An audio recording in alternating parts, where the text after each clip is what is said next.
Hello everyone, আসসালামু আলাইকুম। কেমন আছেন আপনারা? আশা করি ভালো আছেন, সুস্থ আছেন। তো আমি আজকে একটা ডিফারেন্ট টাইপের ভিডিও নিয়ে এসেছি।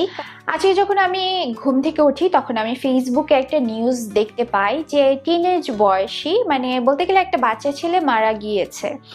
তো আসলে সে কেন মারা গিয়েছে তার আগে বলি যে তার হেভি ওয়েট ছিল, অনেক বেশি, সে অবিস লেভেলে ছিল বলতে গেলে। তো সে স্কুলে যেত, বন্ধু বান্ধবের কাছ থেকে বুলিংয়ের শিকার হতো, তার শিক্ষক শিক্ষিকারাও সম্ভবত তাকে নিয়ে হাসাহাসি করতো, মানে সে মানসিকভাবে বিপর্যস্ত হয়ে গেছিল। ছোট একটা বাচ্চা নিজে নিজে ডায়েট করতে গিয়েছিল এবং সে ইটিং ডিসঅর্ডারে ভুগতে শুরু করেছিল। একটা সময় সে খাবার দেখে ভয় পেত, তাকে জোর করে খাওয়ানো হলে সে বমি করে দিত। সে মনে করতো খেয়ে ফেললে সে আবার মোটা হয়ে যাবে এবং তাকে আবার বুলিং করা হবে কিংবা সবাই হাসাহাসি করবে, এরকম একটা ব্যাপার। এবং একটা সময় সে অ্যানোরেক্সিয়া নার্ভোসা নামে একটা রোগে ভুগছিল এবং ছেলেটি আজকে মারা যায়। এটা খুবই দুঃখজনক, আমার কাছে খুবই খারাপ লাগছিল যে ছেলেটি মারা গেছে, একটা বাচ্চা বয়সী।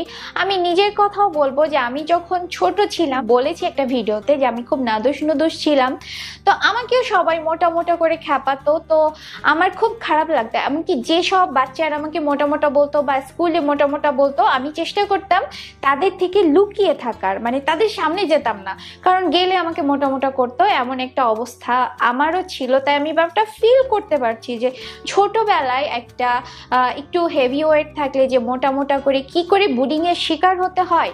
তো যারা ভুক্তভোগী তারাই সেটা বুঝতে পারে। আমি বলবো যে একটা বাচ্চা অতিরিক্ত মোটা হয়ে যাওয়ার জন্য কিন্তু প্যারেন্টস বা মা বাবা দায়ী বা তার পরিবার দায়ী। তারাই দায়ী, কারণ তারা খুবই নিজেদের ক্যারিয়ার নিয়ে মাতামাতি করতে, যে নিজেদের ক্যারিয়ারে খুব বেশি বড় হতে, যে বাচ্চাকে ফাস্ট ফুড দিচ্ছে, পিৎজা দিচ্ছে, অনলাইনে অর্ডার করে খাবার খুব সহজেই তুলে দিচ্ছে, খেয়ে ফেলো। বাচ্চাদেরকে বিভিন্ন গেমস হাতে তুলে দিচ্ছে, খেলাধুলা করাচ্ছে না, টাইম দিচ্ছে না, ফলে অবভিয়াসলি বাচ্চারা মোটা হয়ে যাচ্ছে, অফিস লেভেলে চলে যাচ্ছে। এটা বাচ্চাদের দোষ না, বাবা মার দোষ। আর একটা বাচ্চা নিজে নিজে কি ডায়েট ফলো করলো এটা কি পরিবার জানবে না? অবশ্যই তার বাবা মা তো জানবে।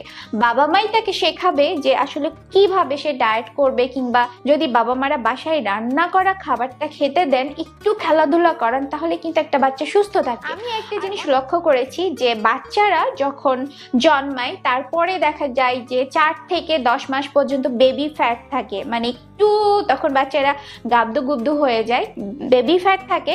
সেটা কিন্তু যখন বাচ্চারা হাঁটতে শিখে তখন চলে যায়। তখন থেকে যে শুরু হয় চারিদিকে যে বাচ্চা শুকনা হয়ে গেছে এ দেখে কিন্তু বাবা মারাও সারাক্ষণ মুখে ঠুসাতে থাকে বাচ্চারা একসময় খেতে খেতে খেতে অনেক মোটা হয়ে যায় বা অবিস লেভেলে চলে যায়। তো আপনাদেরকে দেখতে হবে যে বাচ্চা আসলে আপনার বাচ্চা বা সন্তান হেলদি আছে কিনা, বা সে হচ্ছে যে সুস্থ আছে কিনা। আপনাকে মোটা তাজাকরণ করতে হবে না, আপনাকে ফাস্টফুড দিয়ে মোটা তাজাকরণ করতে হবে না। কিংবা আপনার বাচ্চা যদি মোটা হয়ে যায়, অফিস লেভেলে চলে যায়, আপনাকে নিজেকে ঠিক করতে হবে, হেলদি ফুডগুলো নির্বাচন করতে হবে তাকে তার ফিগারটাকে সঠিকভাবে আনার জন্য। ভিডিওটার মূল লক্ষ্য হলো যে আমি দেখতে পাচ্ছি চারিদিকে সবার পোস্ট বা সবকিছু দেখে আমি যেটা দেখতে পাচ্ছি, সবাই ডায়েটকে দোষ দিচ্ছেন যে একটা ডায়েট করে ছেলেটার এই অবস্থা হয়েছে। আসলে কোনো ডায়েটই কিন্তু খারাপ না, আমরা ভুলভাবে যখন ডায়েট করি তখনই সেগুলো খারাপ হয়ে যায়। ডায়েটকে দোষ না দিয়ে বাচ্চাটা কেন এমন হলো, একটা বাচ্চা নিজে নিজে ডায়েট করলো, তার বাবা মা কোনো কিছুই জানতে পারলো না, পরিবার কিছুই জানতে পারলো না, বা তাকে সেটা করতে দিলই কেন?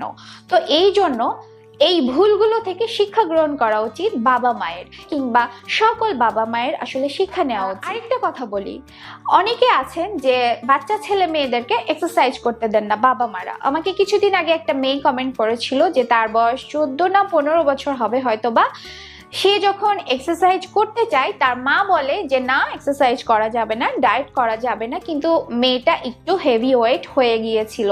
সে বলে যে তার মা যখন নামাজ পড়তে যায় সে 15 মিনিট টাইম পায়, ওই সময়টাতে সেই এক্সারসাইজ করার সময় পায়, তাছাড়া তার মা তাকে এক্সারসাইজ করতে দেয় না, মানে মায়ের অগোচরে সে এক্সারসাইজ করে। আমি ব্যাপারটা নিয়ে খুব আশ্চর্য হলাম যে একটা মেয়ে এক্সারসাইজ করতে যাচ্ছে, এখানে তো মায়ের বা বাবার খুশি হওয়ার কথা যে তার মেয়েটা বা বাচ্চাটা হেলথ কনসিয়াস, তো এখানে মানা করবেন কেন? আমি ব্যাপারটা বুঝলাম না, কোনোভাবেই বুঝতে পারলাম না। অনেক ফ্যামিলি আছে যে বাচ্চাদেরকে ডায়েট বলতে তারা মনে করেন যে না খেয়ে থাকা, আসলে ডায়েট বলতে না খেয়ে থাকা না, ডায়েট বলতে হচ্ছে হেলদি খাবারগুলো খাওয়া আর আনহেলদি খাবারগুলোকে বাদ দেয়া। তো তারা ডায়েটের কনসেপ্টটাই বুঝে না, মনে করে না খেয়ে থাকবে বাচ্চারা দুর্বল হয়ে যাবে এমনটা আর কি, কিংবা এক্সারসাইজ কেন করবে, এটা করে টাইম নষ্ট হচ্ছে, তার থেকে পড়াশোনা করুক। কিন্তু এটা না করে আপনারা ছেলে মেয়েকে একটা হেলদি ডায়েটে নিয়ে আসবেন, যারা অবিস লেভেলে চলে গেছেন, খেলাধুলা করতে দিবেন, এক্সারসাইজ করতে দিবেন, তাহলে তারা মেন্টালিও ফ্রি থাকবে। সব সময় যদি বলেন পড়াশোনা করো পড়াশোনা করো, দেখা যাবে আসলে তারা পড়াশোনা করছে না, চুপচুপ করে তারা কিন্তু ফেসবুক ইউজ করে, ইন্টারনেট ইউজ করে। আপনি যত চাপ দিবেন, প্রেশার ক্রিয়েট করবেন, তারা চুপচুপ করে সে কাজগুলো করবে। আর ছোটবেলা থেকে যখন তাদেরকে আনহেলদি খাবার দিচ্ছেন বা হেলদি খাবার খেতে দিচ্ছেন না, ডায়েট করতে দিচ্ছেন না, এক্সারসাইজ করতে দিচ্ছেন না, একটা নির্দিষ্ট বয়স পার হয়ে যাওয়ার পরে দেখা যাবে তাদের শরীরে বাধা বেঁধেছে, পিসিওডি, তারপর ডায়াবেটিস এবং নানা রকমের সমস্যা। সময় আপনি বলবেন যে বিয়ে দিতে পারছি না, মোটা হয়ে গেছে, এই ধরনের কথাগুলো, বডি শেমিং জাতীয় কথাগুলো দেখা যাবে মাই বলছে কিংবা বাবাই বলছে বা আত্মীয় স্বজনরাই বলছে। অনেকে হচ্ছে বডি শেমিং নিয়ে কথা বলে যে দেখো দেখো কত মোটা, কিংবা দেখো দেখো কত চিকন, এগুলো বলে। এগুলো নিয়ে আসলে আমরা মন খারাপ করি। আমি বলবো যে এসব কথায় পাত্তা দিবেন না। কে আপনাকে বললো মোটা, কে চিকন, কে রোগা, এগুলো নিয়ে পাত্তা দিবেন না। আগে নিজেকে জানুন যে আপনার জন্য কোনটা জরুরি, অতিরিক্ত ওজনটা জরুরি নাকি একেবারে রোগা হয়ে যাওয়াটা জরুরি। আপনার জন্য যেটা ভালো সেটাই আপনি করবেন, কাউকে দেখানোর জন্য না। আর অতিরিক্ত ওজন বা ফ্যাট কারোর জন্যই ভালো কিছু বয়ে আনে না। একটা মানুষের শরীরকে অসুস্থ করে তোলে কিন্তু অতিরিক্ত ওজন। তাই বডি শেমিং টাইপের কথা না, আপনাদের নিজেদের সুস্থ থাকার জন্য মানে অতিরিক্ত ওজনটাকে কমাতে হবে। এই অতিরিক্ত ওজন থাকা গর্বের কিছু না। আপনাকে এক সময় আপনার শরীরে দেখা যাবে এ থেকে অনেক রকমের অসুখ বেঁধেছে। তাই সচেতন হতে হবে সবাইকে, ছোট থেকে বড় বা বৃদ্ধ সবাইকে এ নিয়ে সচেতন হতে হবে। যারা টিনেজার তাদেরকে কিন্তু খুব বেশি ডায়েট করা চলে না। বাসার তৈরি খাবার দাবার খেলে দেখা যায় যে তাদের ওজনটা নর্মাল থাকে। আর টিনেজারদের ডায়েট নিয়ে কিন্তু আমার একটা ভিডিও আছে, আমি লিঙ্কে দিয়ে দিব ডেসক্রিপশন বক্সে এবং পিন পোস্টে, ওটা দেখে নেবেন। টিনেজারদের বাবা মা বা আমার অনেক টিনেজার ভাই বোন আছে আমার চ্যানেলে, অনেক আছে, তারা সারাক্ষণ আমাকে কমেন্ট করে, আমার কিন্তু খুব ভালো লাগে তারা যে এত সচেতন, চুপচুপ করে ডায়েট করছে বা এক্সারসাইজ করছে, ব্যাপারগুলো মানে আমার কাছে খুব ভালো লাগে। তো তোমাদের এত কষ্ট করার কোনো দরকার নাই, টিনেজার ডায়েটটা ফলো করতে পারো। আশা করি ইএমআই অনুযায়ী তোমাদের ওজনটা নর্মাল হয়ে যাবে। তো আজকের ভিডিওটা এখানেই শেষ করছি। আর আপনারা যারা বাবা মা আছেন তারা মনটাকে একটু খোলা করুন, ওকে? তাহলে দেখবেন সবাই ভালো থাকবে, আপনিও ভালো আছেন, আপনার ছেলেমেয়েরাও ভালো আছে। তাহলে আজকের ভিডিওটা এখানেই শেষ করছি। ভালো থাকবেন, সুস্থ থাকবেন, আল্লাহ হাফেজ।